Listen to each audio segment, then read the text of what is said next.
Hey there, it's Jess from Sally Tomato.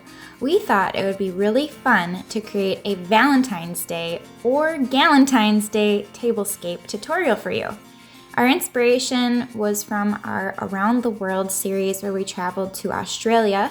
So here we have some croc fabric designed by Tim Holtz, sequins by Sally Tomato, some chocolates, candles, greenery, and florals. And a popular dish from Australia is fairy bread for parties. So we decided to make a Valentine's version. Add some fruit. We have sprinkles, bread, butter, and silverware, wine glasses. Of course, we have some dishes, a heart-shaped cookie cutter. We've created some napkins from our Easy Fabric Napkins pattern, which is free on our website, and other fun things into the mix for our tablescape.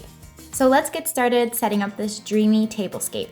First, we laid out a large cut of our black sequins as our tablecloth. We're going for a dark, dreamy, romantic tablescape. So for the placemats, we chose our onyx cork fabric on one side and our crocodile fabric on the other side, so they're reversible placemats.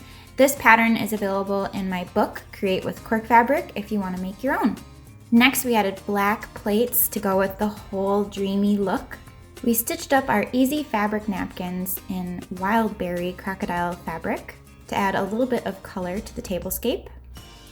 I placed the napkin on the wrong side, but you'll want to place it onto the left side and then place your utensils, fork, knife, and spoon. We use gold utensils for a luxury look. It goes well with the sparkly sequins and it adds a little bit more color.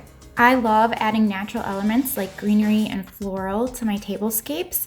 So here we added some garland down the center. I found some artificial roses at the dollar store, so I just pulled off the tops and placed them among the garland to add some pops of color. Next, I placed a candle in the center of the garland to add a warm scent to the tablescape. Then I added the wine glasses in the upper right-hand corner of the placemats. Now time for the food. As I mentioned, we made Valentine's Day inspired Australian fairy bread. You can check out a simple tutorial on how to make fairy bread on our YouTube channel. We used heart-shaped cookie cutters to cut it so it's more Valentine's Day themed. This is a super fun treat to share with friends and family and even with kids for the holidays. I found these delicious heart-shaped truffles, so we're gonna add some chocolates to our tablescape. And lastly, to balance out the sweets, we added some fresh fruit, strawberries. You could certainly add blueberries, raspberries, just a fun selection of desserts. And there you have it, our DIY, handmade, Australian-inspired Valentine's Day tablescape. Visit our website, sallytomato.com, for tutorials on how to make the napkins, and also check out my book, Create with Cork Fabric, to learn how to make the placemats. You can find all of the fabrics and supplies to make this tablescape on our website. A lot of the other accessories and embellishments you can find at the dollar store or your local grocery store. We hope you enjoyed this tutorial and have a happy Valentine's Day.